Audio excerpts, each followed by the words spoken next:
Hey, everybody, it's Ron and Hope Unfiltered, real, raw, relevant. And guess what? We're already in season 2. I felt like a Netflix, what do you call it? Series or something. Yeah, They told us we're in season 2, 2. episode 6. I mean, come on. We are doing the thing. Your skin looks different. What does that mean? What you've been doing different. Your skin looks different. Ronaldo, don't call me out. I told you the other day, I said your skin looked different and shiny and new. So what is it you're doing? I've had 2 laser treatments. To do what? Because you said your pores were too big. Yeah, they are. What does that mean? Ryan, it means what does that even it's mean? not porcelainy and smooth and it's old skin. So lasers can rescue you from big pores? They say so, but I don't believe that part. I don't believe it. But I don't understand the downside of a big pore. What's the... Because you look like a big old navel orange. Be careful. They might have face. Somebody with big pores out there. Well, I'm sure there's plenty of people listening who have big pores. I don't like them on me. But they say that it can reduce your fine lines and your wrinkles. How is a big pore defined? What is it defined? Do I have a big pores? Yeah, you do. I see them. Like in my nose? Where are they at? Well, come here. I see them right here on your face. You do have some on your nose. Big pores? Yes. It's not a good thing, Ron, that we have big pores. So that's what's making it all shiny and new? All glowy and new. I think so. Got a little bit of a suntan? Yeah, but you just brought me back from Mexico. We met with Sam Chan and his leadership. They need to know the truth, though. Yeah, we weren't out and sunning it the whole time. It don't matter if we were. We were gone 5 or 6 days, and we had 4 days in classes. So? It doesn't matter. We still got a little bit. We still got a little bit. I said that like torture. But yeah, so Sam Chan is a friend of mine, but he took a bunch of people down to Puerto Vallarta, Mexico to do a training conference, and we didn't even get to put our toes in the sand. I'm like, just meet in Atlanta or Dallas. Why are we doing this? Why did we come here? Yeah, like this torture. To stay in the room, in the meeting room. We could have done this in Atlanta. So anyway, the info was great. Glad to be here. You got a good topic that you picked out for today. I don't know if it might run some people off or they click it when they find out what it is, but I would really like for them to hang around. I hope they do. Because we'll tell them the solution to small pores if they'll just hang around. Small pores. Listen, if I knew the solution to big pores, I would be a gazillionaire. Because all of the women. Oh, so big pore is a dilemma across the world. It is. It's across the woman board. You hear that? It is. There's so cream for it. So if you out there who are sponsors, if you could find a potion for big pores. Yeah. There's cream for it. There's lasers for it. There's facials for it. Does any of it work? I haven't found it to work yet, okay. But we are hopeful. All right. All right. So what's our topic? Today, we're going to talk about the best advice that I've ever received. And for us, when we talked about this, because we did discuss this one today, I don't think there's one piece of advice. It's a lot of wisdom that has been showered over the years to us by great men and women. And I'm so, so grateful that we have had voices in our life who have tried to keep us from pitfalls, who's tried to help us recover from pitfalls. And, you know, there's a lot of people, Ron, who do not take advice well. Let's talk about that first. I love advice. I love wisdom. Let's go there first. In my teaching series, The Wisdom Society, which we're in right now, when I started in Proverbs 1, there's 3 personality types in Proverbs. The simple, the scorner, and the fool. Okay? And they're detailed all the way through the book. What makes them like they are, what they respond to, what they don't respond to. And he says in there that a wise man ever increases his learning. A wise man ever increases his learning. 3 John 2, I wish above all things that you be in health and prosper, even as your soul prospers. To the same degree. Your mind, your will, your emotions, the intellect man of you, the intellect part of you, the knowing and experiential part of you, that the rest of it follows that. In other words, there's a parallel track. when my mind, when my thinking, when my decision making, when what I know is being advanced, there are other things that are prospering and advancing on what you said, a parallel track with that. Your health. I really your like this teaching. prosperity. Exactly right. Prosperity is so much more than money. I am a prosperity preacher, period. But it's because the Lord doesn't just prosper you in money. He came that you might have abundant life. Yeah. And life is so many things. Life is what's going on in you internally. Life is what's Your going on in you emotions. financially. It's what's going on in you emotionally. It's what's going on Health. with you relationally. There's Your so body. many things to prosperity. And when my soul prospers, everything else begins to move along with that. I've said this many times. I say it again because I can't ever remember what group I've said what to. You cannot live above the level of revelation you have. Right. So if I cannot live above the level of revelation I have, there's two things. The Bible says you have many teachers, No but you don't fathers. have many fathers. A teacher gives you information, but you have no accountability to the teacher. He says you don't have many fathers. A father is someone who gives information, instruction, impartation, whatever you want to say there. But then he has the authority in your life, or she To has the hold you authority accountable. to hold you accountable to the information you have received.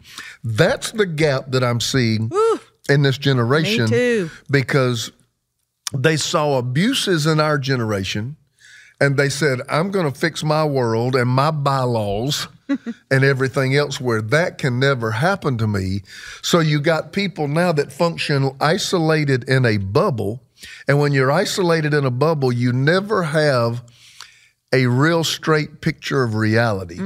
Your reality is how you see it. Yeah. Perceived reality. Exactly. So we got people operating in the pulpit and in crazy lifestyles simultaneously because they listen to nobody and there's no accountability structure. We got people reading books and ever increasing in learning, but Jesus said in the end time, you will be ever learning, but never come into a knowledge of the truth. And I have always said a spiritual father is not somebody with a bigger business, bigger ministry, bigger bank account than you who helps you. It's somebody who anchors you to who you really are. It's somebody who anchors you to your character, no matter how big you get. Yeah. That person is the one that when you get off center has the ability to grab you and yank you and pull you back on course. But what do you do? I mean, those who are listening right now, hearing all this, it all sounds great. It sounds wonderful until somebody is trying to anchor you to your character. That's the way it always works. When somebody's trying to say, yes, but you need to stop spending money on that and you need to pay your bills. Yes, you need to stop going on vacation, but calling me when you need money. Information is easy till it corrects. Yeah. I don't mind. Information that I agree with Right. is not difficult. Information is difficult when somebody is using it to correct the direction that I've taken or the choices that I have made. So I think what we've got to understand is the whole thing of a spiritual mother and father, if they cannot correct you, that's all a sham anyway. Yeah, and you're going to stay, your life is going to be lived with a lid. Really, it really is. There are people who have been there, done that, did get the T-shirt, learned some lessons, and can turn around and extend a hand to you and help you. But when you are unteachable, you're just going to keep going through the same Proverbs cycle calls that- over and over and over. Proverbs says the guy who is ever learning, the person who is ever learning But is never- wise. yeah. He says just the opposite about the people who are unteachable. He calls them a fool. Yeah. The people who despise instruction. That's what Proverbs calls a fool. And I've if- been around people like that who literally hate instruction. Like, leave me alone. Yep. Stop telling me that. I don't want to hear that. Let me live my life. I'm a grown, and they use that word, woman. I'm a grown man. And like, don't teach me. I don't want to hear it. I want to do what I want to do. But if that is the attitude, you're going to stay in that stuck cycle for a very long Because you time. can't increase until your instruction and your learning increases. Right. So you just repeat cycles until you get information that helps you break out. Every time I have grown, every time I have advanced, Hope, and when that means me, that means you too, because we've done it together. I can pretty much narrow 80 to 90% of it back to two things. It was instruction we received or a seed that we sowed. It's true. It was instruction we Either received way, it hurt. or a seed we sowed. like Jesse Duplantis, I had a church, a very fast-growing church, very thriving, that was getting notoriety, and God was bringing it to prominence as a lead church, especially in the Southeast region, but in much part across the United States. And he saw how you and I were struggling. And he came in and called into our finance committee board meeting and corrected everybody in the room. I remember that was a very tense room because I was in it. He was on speakerphone. I was in the room. I remember. That was a tense room. After that meeting was over and he said the things he said and instructed the way he instructed, it was correcting everybody in there, including me and you. Church exploded. Church exploded. But a few people on the board didn't like it. They resigned. And they resigned. They resigned. That was the beginning of the end. Because for them, they were unteachable. Because they could not receive that instruction. But the wisdom he gave caused everything. As he prospered our soul, Yeah, our mind. everything began to move on a parallel track with it. And I remember that one of the hardest times in my life, I mean, in all the aspects, hardest time in my life, 2013, when I went to Living Waters and lived for 9 months. And I remember, Ron, I can remember the feeling I felt of having to sit there with my mouth closed and no reply, no, but this is why, just sit and have to take instruction and correction down to the point of, no, I don't think you should do that right now. Right now, I think you should go outside and take a walk and do some exercise. I was 43 years old and had to sit there as a grown woman and take simple instructions, simple things, and have to grin and say, yes, ma'am, and no, ma'am. It was some of the hardest days of my life, but I knew in my insides, if I would do it, that God was so forming me and shaping me and crushing me and ultimately elevating me.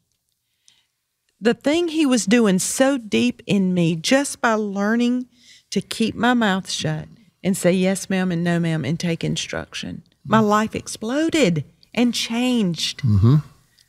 Your life changed and you became free. Yes. Freedom was on the other side. What you got to understand is, and we need to probably stop right here and acknowledge our sponsors, but I'll move back into this in just a moment.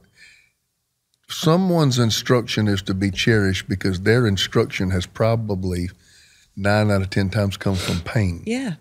So they learn from experience. Their experience becomes information for the next generation. To keep you from having pain. So I say this all the time, especially in my ministerial fellowship. Let my pain be your teacher. Be your teacher. Be your wisdom. You don't have to walk through it again. Listen to the words that I'm instructing you with and dodge these landmines. Go ahead. We love our sponsors, and we got a great one right here. Yeah, this one right here, Nutrafol. And look, this one's helping me. Yeah, we talked about this the other day. I said, Ron, look at your hair right here. It's getting so thick. You said, Hope, I've been taking Nutrafol. So kudos to you and kudos to our sponsor. Over 80 million men and women in the U.S. experience thinning hair. The older we get. Remember that time? Let's stop right here. You remember that time you took that picture to the back of my head and said, you're not going to like this? Yep, I sure did. And I've done it. I used to use extensions. You remember when I would put extensions in my hair and they destroyed my hair? I thought she's going to end up bald. And it's been so hard to recover from that until I tried Nutrafol. Nutrafol is the #1 dermatologist recommended hair growth supplement. It improves growth, thickness, and coverage overall. And men and women, we suffer differently with hair thinning because of our hormones, our age, our different chemical imbalances. And Nutrafol has unique formulas just for men and women. So you can grow thicker, healthier hair and support our show by going to Nutrafol.com and entering the promo code RAH. You know that stands for Ron and Hope, but just RAH.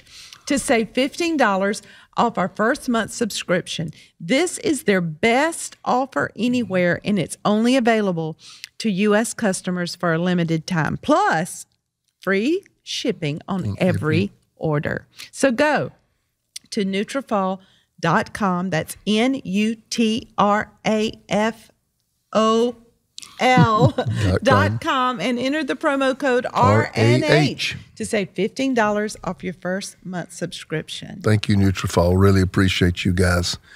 Let my pain be your instruction. Let my pain be your teacher. That is really what I think the Father and Son. The Bible says that in the end times He would awaken the fathers toward the sons and the sons toward the fathers. Yes.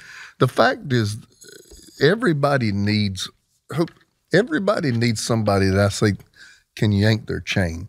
I'm not going to go back and tell all the stories where I've had my chain yanked, but some of these great men that they hear me name drop from time to time, who at different places have invested, all of these men, almost every one of them, have corrected me at some time or another. Mm-hmm. And I could have sat there and said, I'm about as old as you are. Right. Well, why am I sitting here, talking to me like that? And I mean, one in particular talked to me very sternly. I think it's easy to take when you know they love you. And they really do want the best. They're not trying to be mean. I mean, it's just like a natural parent to a natural son or daughter. Sometimes we have to yank their chain. Sometimes we have to call them in and correct them. And sometimes, it gets stern. But it's because we love them. We want the best for them. It's the same way in relationships. But I think people think because of age, because of status, or a level of success, they no longer need that. Right. I think when you've been successful, it's when you need it the most, because success has blinders all over. Oh my gosh, we said the same thing. Success has blinders all over. Spots. Yes. Because you think, man, I know how to do this. Yeah. I'm here now. I got here because I'm smarter than everybody. And I got here because I know better than everybody else. And what you don't understand is you have so many blind spots in success. Failure really opens your eyes. Yeah, success blinds you. And so there's always the need for that person who can invest into your life. You had written down a few things that we went over that was some of the best advice we got. I was thinking about your dad because he was such a wise man. I mean, we could talk all day about your dad and all the things he taught us and lived before us. But I remember him in early years in the ministry, we would go through hardships with people leaving or people saying something or whatever. I always remember him saying, Ron, don't hit back. Mm-hmm. Ron, don't hit back. Because I'm a fighter by nature. I'm a fighter. And he would say, let God fight your battles, Ron. Don't fight back. And he said to us in that context, he said, not all battles have spoils. That's how you know when you should fight back, is if there's something to actually gain. If you're going to win something, not necessarily if I'm going to be the winner, I get the medal. No, not like that. But if there is a reason. If I'm going to strive, what are the spoils of victory? What is there to be gained by this? If there's nothing to be gained, don't enter. Yeah. Even Jesus said that. Jesus said, who building a house will not first stop and see if he has enough to finish, lest he be mocked by everybody. And who, with 10,000, will not wait first and see if he goes up against 20,000, can he win? Right. So in other words, even Jesus said, if you can't win, don't fight. Yeah. He's what he's saying. He said, sit back before you engage. Is this a winnable battle? Yeah. Is this a hill I'm willing to down? I say that all the time. Somebody told me something last week. And I said, that just ain't a hill I'm willing to down. It just don't mean nothing to me anymore. And I think there was this something about me. When I say I'm not a fighter, I'm not talking about physically, I went around and picked fights. But I think there's something happened to me when I entered the ministry. Man, I'd hunker down, put my head down and just plow through and swing at whatever I'd swing at. And I think I had so much coming against me that I was used to just swinging all the time. And by the time you hit about 30 years old, you're like, no, this ain't a fun way to live. Mm-hmm. Or everything's just a fight. And my dad would come in and say, don't hit back. Yep. What will you win? And if I couldn't answer those two, then, and what have you watched me do, especially the last few years of my life? Don't hit back. Just be quiet. Be quiet. Remain silent. Very difficult to do. It is. I don't know that it's gotten any easier, but it has proven to be true. It is. And let your character speak. Let God fight your battle. And the best way to silence critic, keep succeeding. Just succeed. Yes. Did you hear what I said? Those of you that want your critics to go away, don't debate them, don't argue with them. Just succeed. So good. Another one your daddy would always tell us is, because we were learning in ministry, we were learning how to navigate, people and problems in ministry and church issues and staff issues. And he would always say, Ron, there's always 3 sides to the story. You remember him saying that? He would say, you don't stand your ground on the first side you hear. Let me interject, because I was a young preacher. Somebody come into my office with a complaint, and I'm tore up. Now, yeah. I'm gonna go fix this thing. Haven't not talked to the other side. Right. And certainly haven't examined the truth outside of the 2 stories. And after the long haul, I have learned, I don't care who they are. I don't care if you think they're the holiest people in the world and they walk on water. There are 3 sides to every story. So it's this person's, and somewhere in the middle somewhere is in the middle the truth. Is the truth. Somewhere in the truth is usually not on one side or the other. Usually because somewhere in the middle. We can always, all of us, be biased. We're going to throw our slant to anything.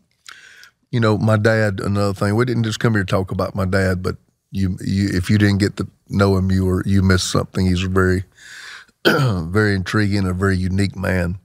He would also tell me, this is not new with him. I've heard it before, but when he said it, life is about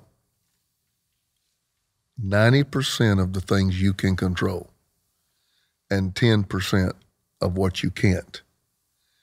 But it'll be made up of the 10% and how you respond to it. Mm. Most of the stuff in my day, I control my day. But that little 10% that's thrown at me, how I respond to it will determine the success of my life. So guys, make good decisions on what's under your control and make good decisions on how you respond to what's not under your control.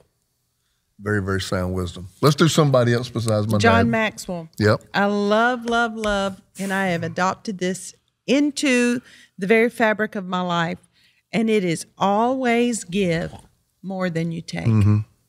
Always give more than you take, because, in general, we're just natural humans, and we want this, and we want the house, and we want the raise, and we want the car, and we want the Christmas presents, and we want. That's our natural flesh. But when he first said that, it like something came alive in me when I heard him say, always give more than you take. And I have tried to adopt that into my life in everything that I do, in my offerings, at Christmas time, at birthdays, for other people, at trip time. Yes, we'll pay for yours. No matter what it is, give more than you take. Yep. It's more blessed to give than it is to receive. And you don't know that until you experience it. But our podcast is not usually time for correcting and rebuking. But if you're listening, and this don't hit everybody, but it will be true with some. And you're like, why do I always end up alone? Why do I not have a lot of connections? There can be a lot of reasons. That can be your personality type. Can be you're an introvert. But there are people that they put themselves out there for relationships, and the fact is they just don't have very many. You need to examine, are you a taker? Because I'm going to tell you, people by nature, after a while, will begin to dodge you. Yeah. Why? Nobody can exist in a relationship where one person does all the taking. Nobody can do it. I tell people an ATM can't be in a relationship with you and you do all the taking. No. A bank can't be in a relationship with you and you don't. A spouse cannot be in a relationship with you and you do all the taking. And I don't believe some people realize how much they take. Yeah. They don't realize how much they ask. And not even take or ask. Just by being in their presence, you drain people. You drain. Because it's always heavy. It's always about you. It's always about you. It's always about you. It's always you got a complaint, and you always could do it better, or pointing out other people's problems. Walk into we're going to pray right here before praise and worship practice. Sunday's going to be a great Sunday. Let's go. We're going to learn these songs, and everybody will say, "Well, while you're praying."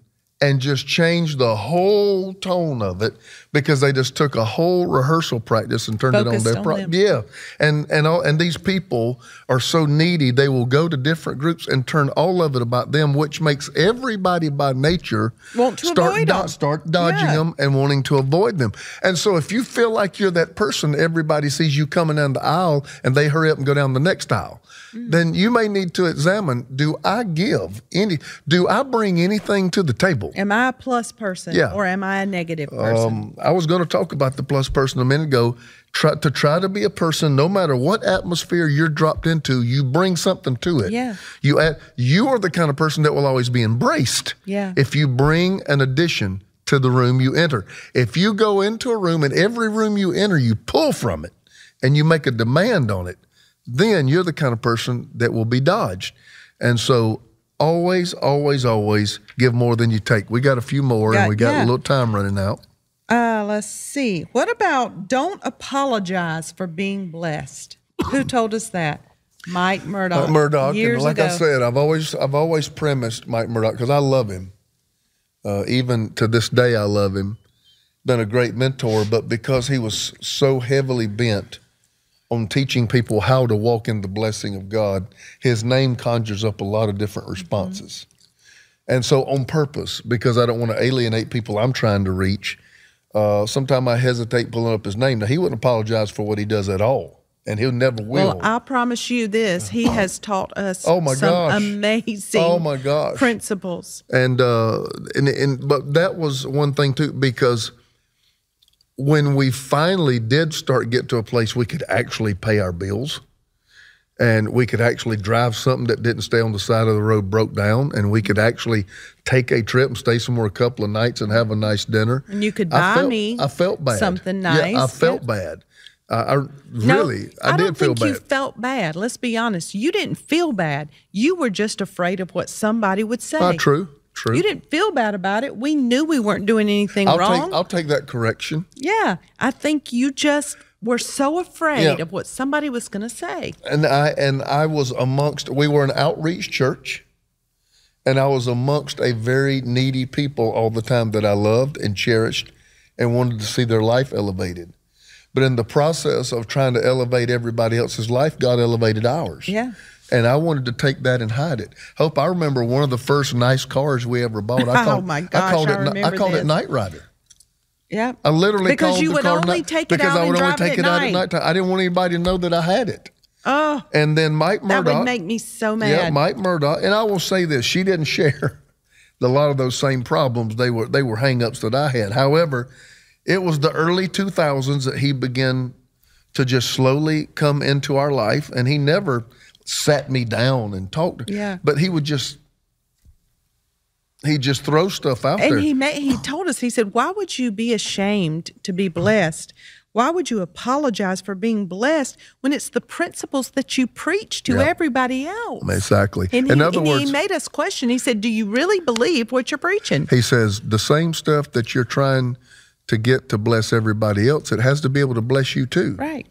And that's what Jesse Duplantis told my board. I'll never forget this. This is a scripture that I had never even put in that context. But Jesse Duplantis, I was pastoring a church that was a lot of responsibility, and I made a very meager wage. And what started it was I picked him up in a vehicle that was just Pitiful. Pitiful. And he almost rebuked me for it, not because he's too good for that vehicle, but because I was too far in the blessing of God to be functioning the way I was functioning. Yeah. And he picked up on that very quickly. So he came in that speaker, Hope, and I remember what he told my financial board. He said, you cannot muzzle the ox while he's treading out the grain, which is something Jesus said. Mm-hmm. In other words, he's saying this man is plowing the field that you're eating from. Right, but he's not eating from it. But you got to let him eat from it too. Yeah. So all of you are eating from it, prospering from it. Your life is being elevated and altered from it, but you're not allowing his. Yeah. And he says, you know, the ox is going to quit plowing if he don't get to eat sometime. Yeah, right. And when he said that, I sat there and I'm like, he's making it very difficult to argue with him. Because the fact is, if I believe so wholeheartedly that the gospel can take your life and begin to move it, it has to be able to move mine as well. Fabric, our amazing our other friends. Sponsors. Fabric by Gerber Life. We love them so much. Speaking of finances, are you looking to get your financial future organized? Who is not? I know there's tons of people probably listening who have an amazing financial future. It's already organized, but there's a lot of people who do not. Well, if you don't have life insurance yet, that should be at the top of your list. Fabric by Gerber Life is the easy one-stop shop you need with life insurance and other family finance solutions all in one place. Fabric by Gerber Life was designed by parents for parents to help you get a high-quality, surprisingly affordable term life insurance policy in less than 10 minutes. Yes, it takes less than 10 minutes to apply. See your quote and then personalize your quote to fit your family's needs. You could be offered coverage instantly with no health exam required. Protect your family today with Fabric by Gerber Life. Apply today in just 10 minutes at meetfabric.com/Ron Hope. That's meetfabric.com/Ron Hope. MEET fabric.com/Ron Hope. Policies issued by Western Southern Life Assurance Company.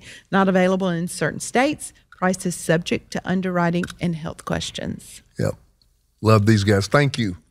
Thank you. I'm always talking about life insurance to so many people. You know, it's easy, Ron, to receive wisdom and advice from people who you see the track record in their life, like the Jesse Duplantis, like the Mike Murdoch. We saw their life line up with the word they were giving us. Their experience was consistent with what they were saying. Yes. We saw your daddy show us how to love people.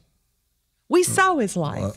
He didn't hit back. He was blessed. He knew how to navigate relationships. So it was easy for us to receive those words from him. It was easy for me to, not easy, I would do it gritting my teeth, but I knew that I had to because I saw the fruit in her life, in Pastor Denise, what God had done in her. So I said, God, I want that. So I'm going to listen to her. You got to find somebody that you love, somebody that you respect, that you've seen do the work. Be able to speak into you, be able to shift you, to mold you, to correct you, to stop you, to warn you. And there's so many people, literally, that I know today that I've had conversations with in recent days who are just unteachable, but their life is miserable. Their life is just miserable. And I don't want to live like that. No. You say, well, how can I get a person like that in my life? Number one, you ask God. Yeah. You ask God to send people like that in your life, send voices like that in your life. And, do you have a shepherd? Does anybody shepherd your life? You need that because his rod and his staff comforts you. That means his corrective elements are the things that brings you comfort. And, but not only that, when God does bring them, submit to it. Yeah. Understand you prayed for it, you asked them in, and you're fine till they say something that hits you contrary. Mm-hmm. They say something that hits you contrary. Well, I know better. They you know a good place to practice? Where? A good place to start this is if you have godly parents. I didn't say they had to be perfect, but are they godly? Are they God-fearing? Have they done the work? You need to listen to the advice of your parents. Your parents love you. And that's a great place to practice. I don't believe that God will open the door for people to have other voices in your life if you disrespect your biological parents who are trying to just mold you, shape you, guide you, and want the best for you. Yeah. And you say, how do I know who these people are? You know them by, like anybody else, you know them by their fruit. Yeah.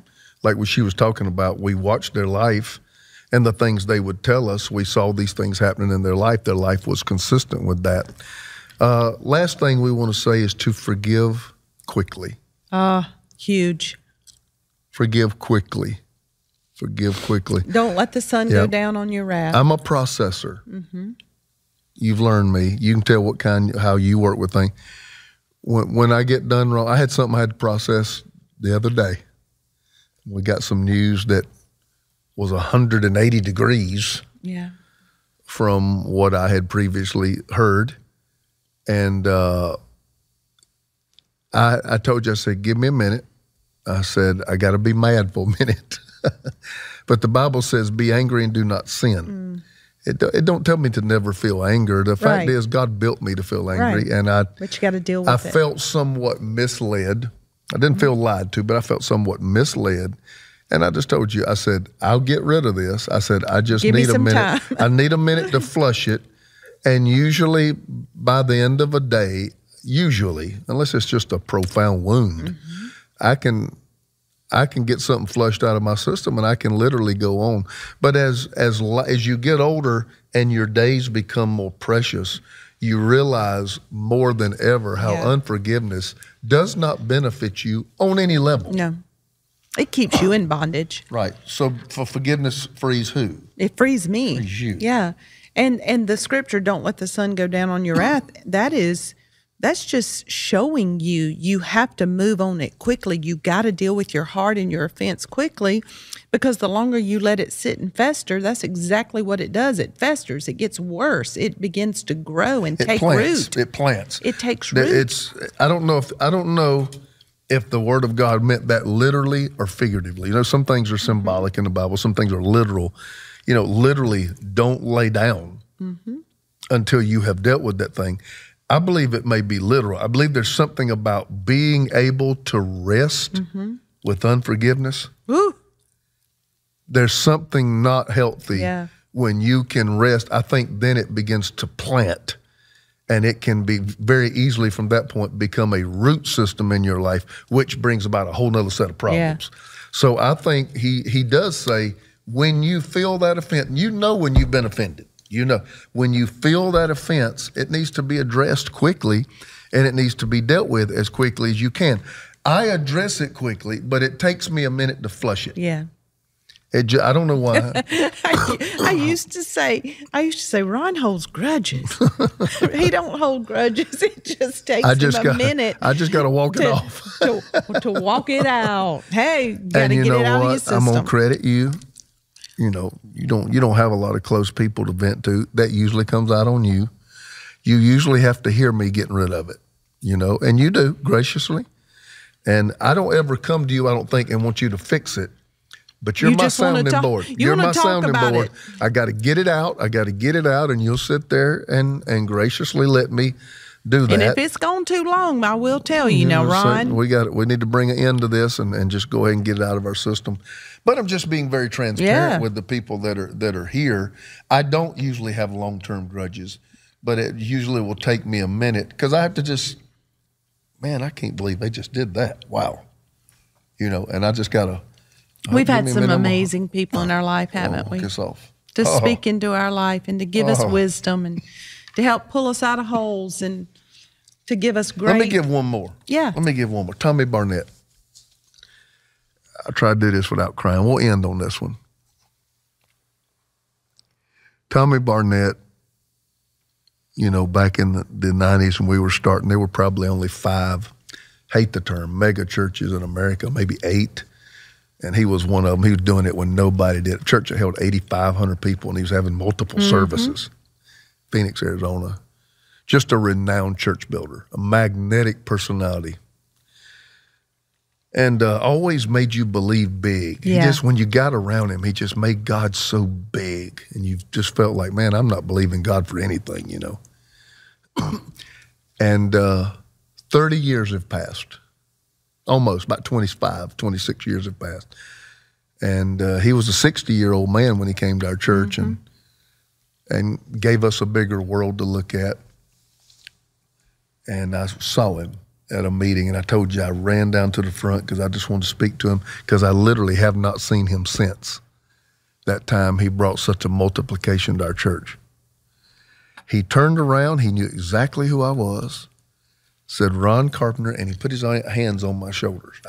I was just so glad just to be in his presence. And he, listen, Hope, I hadn't seen the guy in almost 3 decades. He's now in his late 80s, and he looked at me, he said, I have one regret, Ron. I'm just seeing him. He said, I regret that I didn't believe God bigger. Wow. Wow. My only regret is that I didn't believe God bigger. Because he met every expectation, and he went further and higher and deeper and wider. Man changed everybody's life he ever came in contact with. So as we leave today, I'll leave you with this. Believe God bigger. Wow. Don't have that regret. I don't have the regret of I barely believe God. I want to believe God big.